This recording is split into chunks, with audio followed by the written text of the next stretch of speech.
Given the behavioral and social sophistication of ants, I've often wondered about their awareness. Ants have complex coordinated behaviors that maintain a colony. They feature specialized labor, and they can communicate across surprising distances using chemical pheromones. Ants have been known to herd other animals, particularly aphids, use secretions from their own larvae to weave homes, which is a creative if odd example of tool use, and will at times, like humans, sacrifice themselves for the good of the colony. Some ants even have slaves taken from other colonies.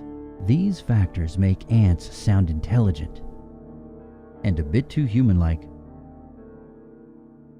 Is it, ironically, their potential for sophistication that makes them vulnerable to an unnerving form of biological treachery?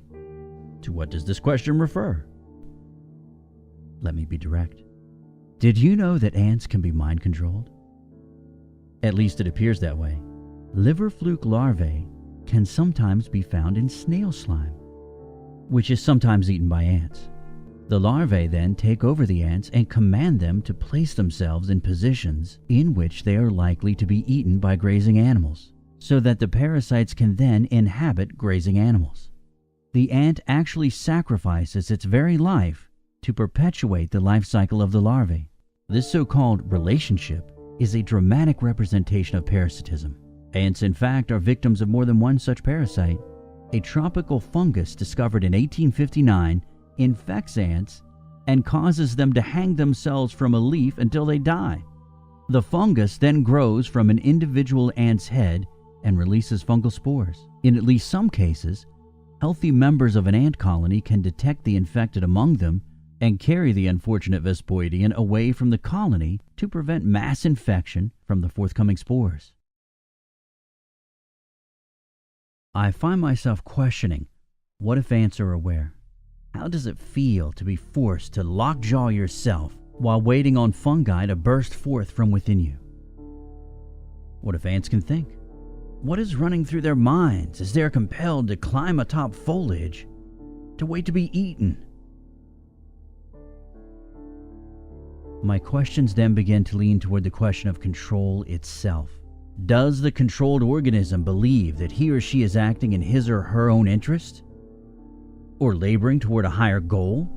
Is he or she mentally trapped inside his or her own body, mentally screaming, clamoring, and panicking? Terrified as the controller makes the body obey commands? I've often wondered in a similar fashion about at least some comatose human patients. Are they crying out for someone to turn off the machine and end their earthly hell? But the ant is helpless, but also along for the ride. How do we understand such a thing? It's easy for us as humans to literally and figuratively look down at the ants. We study them, we categorize them, we put them behind glass and at times marvel at them, while at other times we crush them beneath our feet. It's the human perspective that makes me worry. Could we be more like ants than we know or care to admit? What if, like ants, there are others in our world that are a bit too human-like? What if some of those are a bit too fungus-like? In the cases of other life forms, we have the advantage of perspective, whether we are looking down at insects or up at birds in the air. Regarding other animals, we can be detached, logical, scrutinizing, and purely analytical.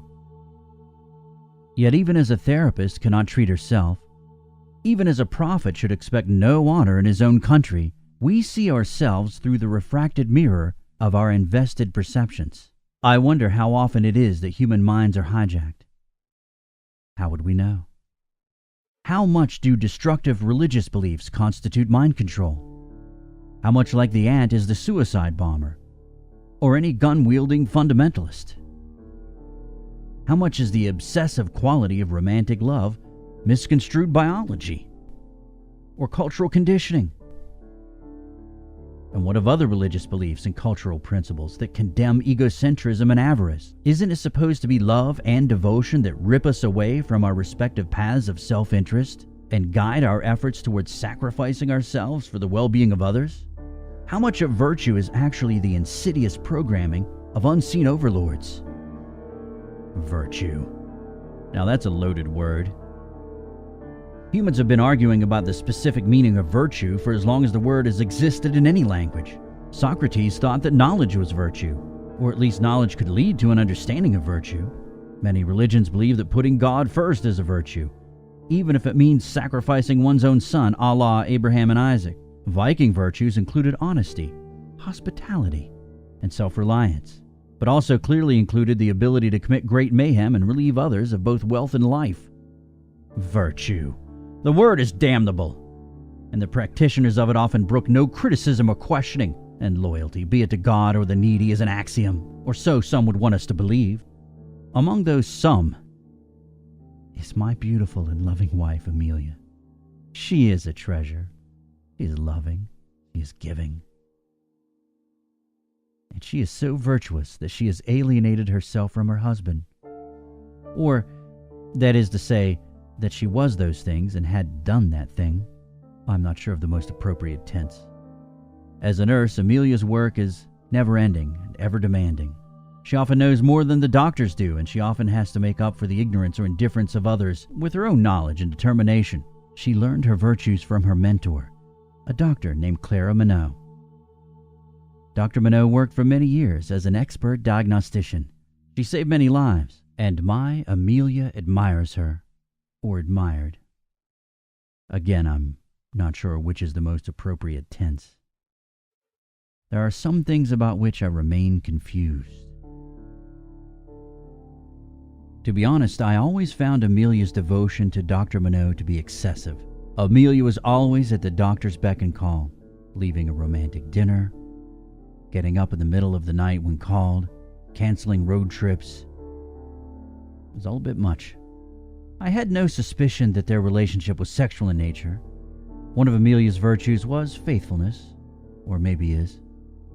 Dr. Minot, whatever her failings and schemes, was not the type to lure anyone away from a spouse for sexual reasons anyway. Although people, like ants with chemical pheromones, talked.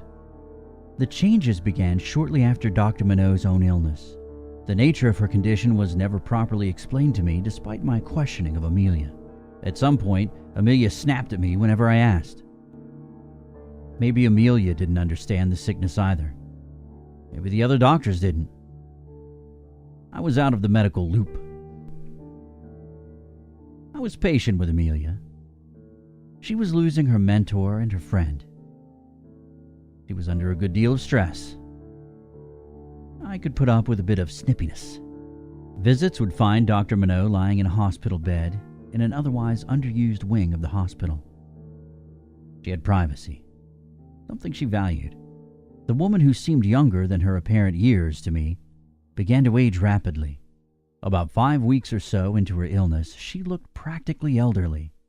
Her amber hair grayed. Her cheeks had sunk, her eyes had dimmed, and her perpetually pursed lips, a frozen mouth position that made her appear as if she were constantly being snobby, had closed in as if retreating from sight.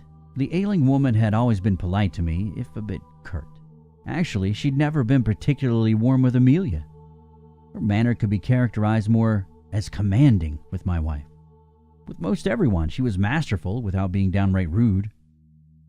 Needless to say, the commanding nature of her presence was somewhat diminished by her mysterious condition and her bedridden posture. It was the 5th Tuesday of the doctor's convalescence when I walked into her hospital room to find my wife sitting shakily in a lounge chair in the far corner of the room. Amelia appeared to be only partially conscious. I bolted to her chair and tried to speak to her. "Darling, Amelia! Are you okay? Say something!" She appeared to be looking right past me, her pupils dilated, her skin cold, her body still quivering. I tried for a moment longer to rouse her with no result. I yelled for the nurse. A nurse, any medical professional, possibly in earshot. I got up and started for the door. I saw Dr. Minot's eyes flutter open. She was still trying to awake when I ran into the hallway and yelled some more. A group of nurses who had been down the hall made their way in my direction. One of them, a large woman built like a linebacker, barreled toward me with surprising speed. "What's wrong with the doctor?" she asked fearfully as she approached. "It's not her, it's my wife," I replied frantically. Without hesitation, the two of us ran into the room. Amelia remained in her chair, shaking. At this point, a low noise emanated from her lips. I'm not sure how to characterize it. It was a strange sound, a little like hyenas I had heard on Animal Planet specials. I felt a sick feeling in my stomach. I looked at the nurse. She looked horrified. This scared me more, since this nurse had probably seen a lot of things, working in a damned hospital. If what was happening to my wife scared her, it had to be frighteningly terrible. She was trying to rouse Amelia when the other two nurses approached. There was a flurry of activity. One nurse ran out and returned with a doctor. The group chattered medical terms at one another. A gurney was brought in, and Amelia was placed on it. "Please, someone tell me what's going on!" I exclaimed. "Step back and let us do our job, sir," the big nurse ordered forcefully, but with a hint of compassion.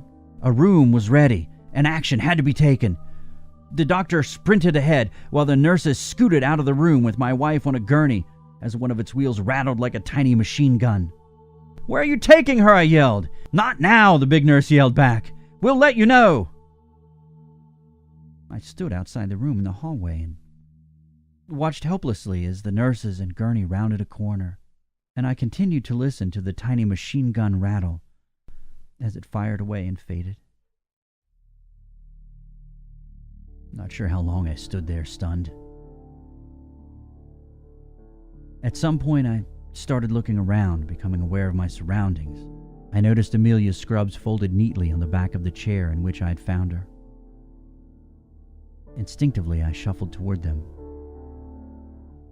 Then, rather mindlessly, I reached out and felt them.